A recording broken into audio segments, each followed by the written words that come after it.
Енді мен өткенде уәде бергендей, біз қарапайым халық өз тарапымызда не істей аламыз, сол туралы сөз қозғайын. Біз өз тарапымыздан нақты 8 амалды орындай аламыз.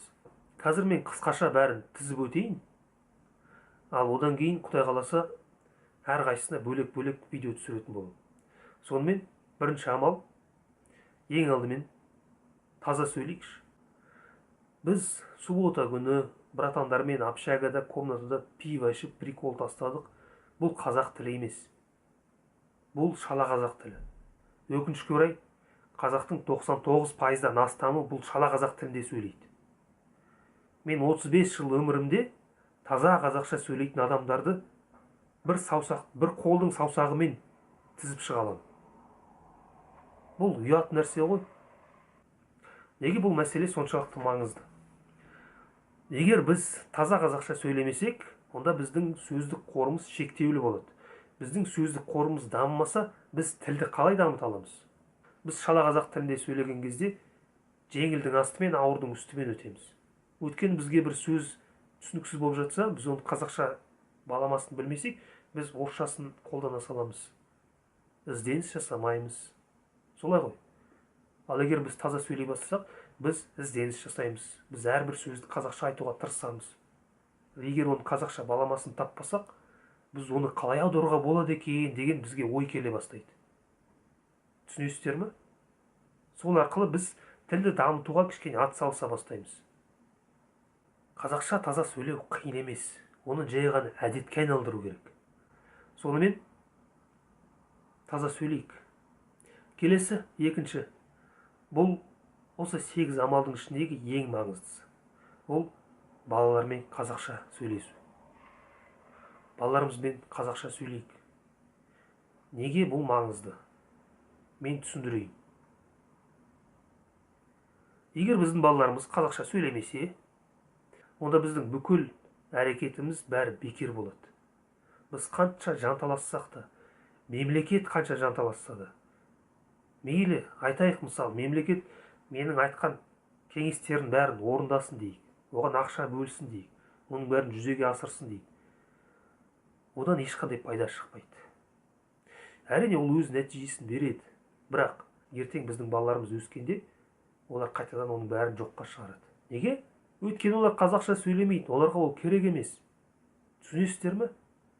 Сондықтан бұл мәселенің маңызын түсінейік. Балаларымызды тек қана қазақша сөйлеуге үйретейік.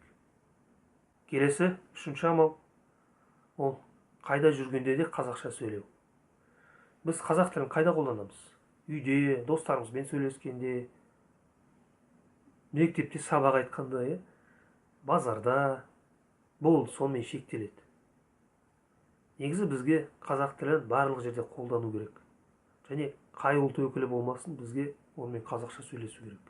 Мен білем, көп адамның ішінде бір қорқыныш бар. Мені түсінбей қала ма, мынау маған қазір қазақша сөйлеме деп айтып қала ма деген сияқты. Біздің басымызда барьер бар. Сол барьер бізге қазақша сөйлеткізбейді. Бізге сол барьерден құтылу керек, қорқыныштан құтылу керек. Бұл маған да қатысты айтылған сөз. Өйткені менде де ондай нәрсе бар.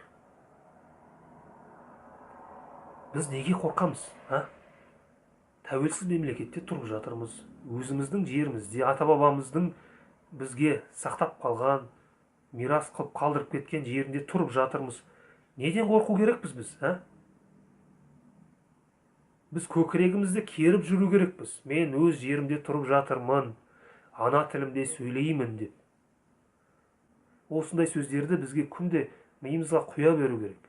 Сол барьерден құтылу керек бізге, қорқыныштан құтылу керек.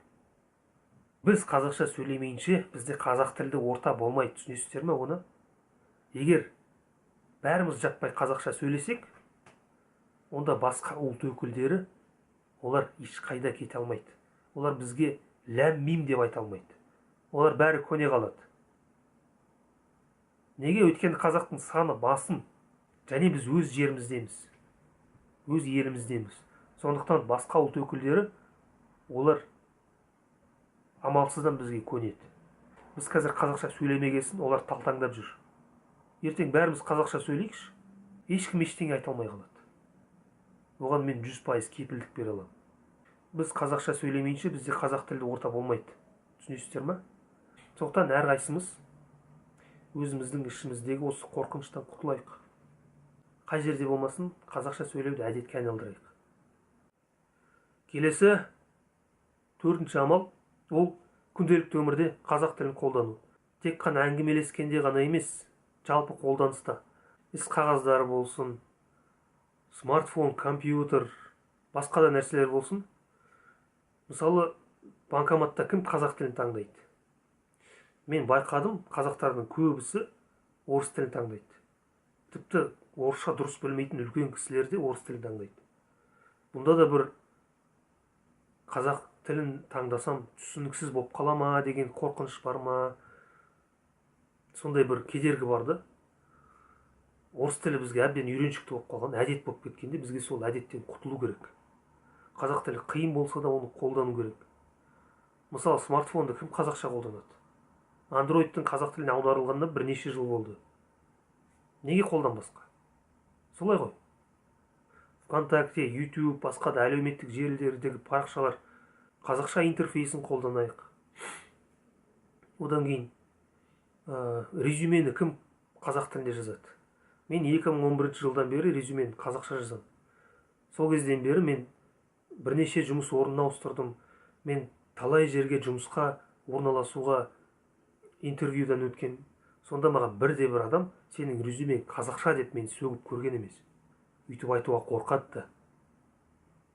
Одан кейін іс қағаздарын жүргізгенде, мысалы біз бір арыз жазамыз, өтініш жазамыз, әрбір сондай қағазды жазған кезде бізге қазақша жазу керек. Және келісімге қол қоямыз, анкета толтырамыз, сондай жағдайда бізге қазақша нұсқасын талап ету керек. Бұл неліктен маңызды? Біз талап етпейінше бізге ешкім оны дайындамайды. Жыламаған балаға емшек жоқ дейді. Мен талай рет байқадым.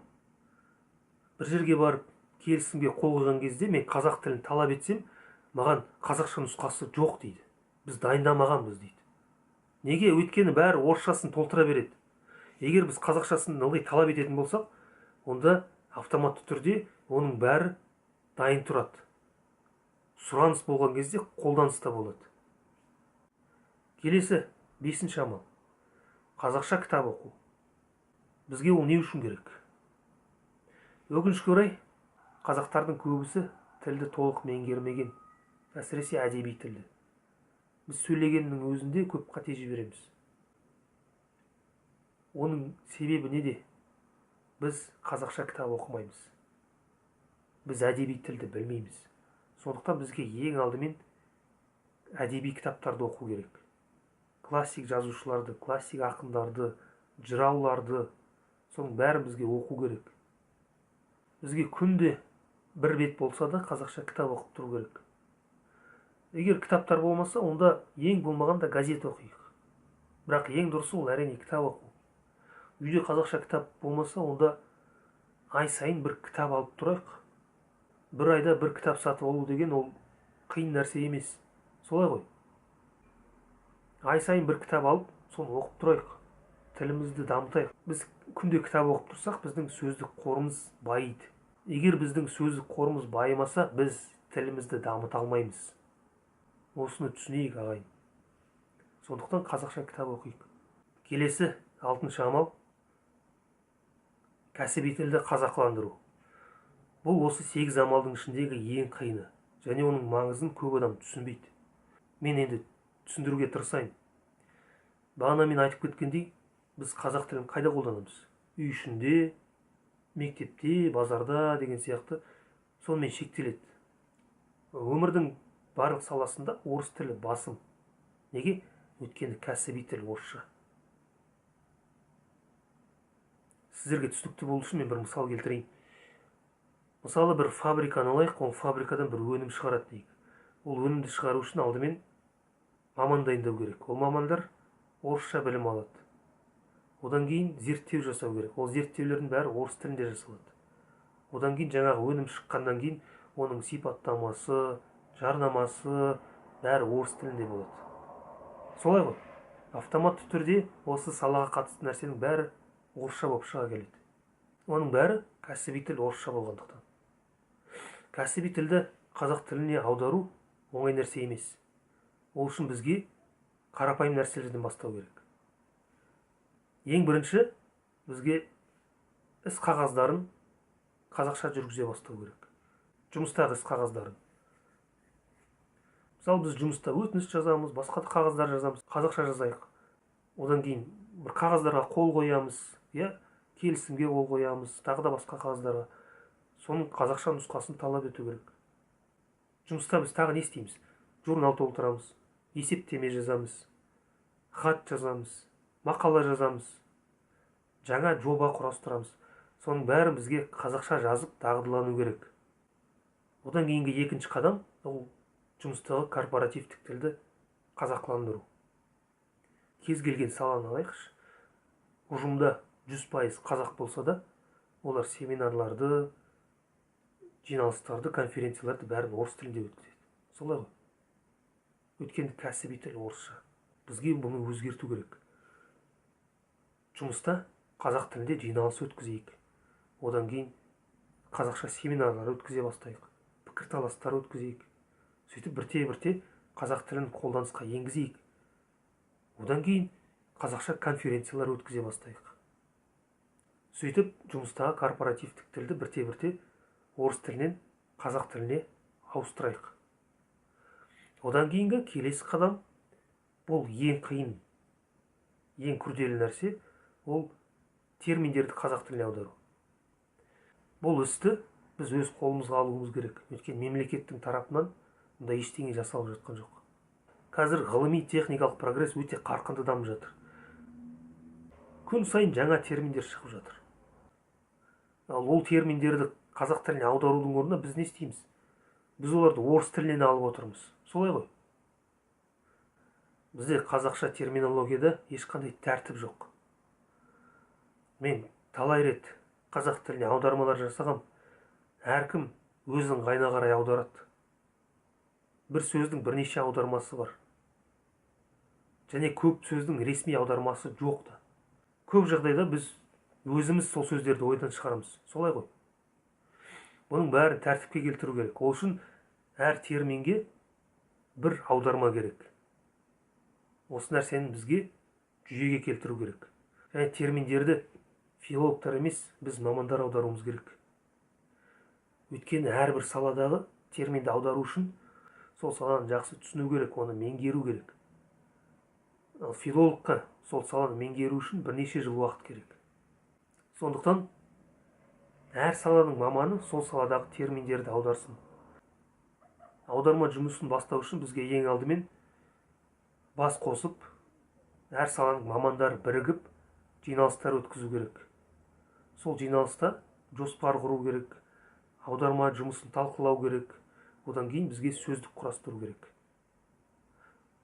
Сөздерді аударғаннан кейін, сөздік құрастырғаннан кейін, сол сөздіктерді филологтарға көрсету керек. Олар тексерсін, өз бағасын берсін. Олар құптаса, сол сөздіктерді бізге заң жүзінде бекітіп, оны стандарт қылу керек.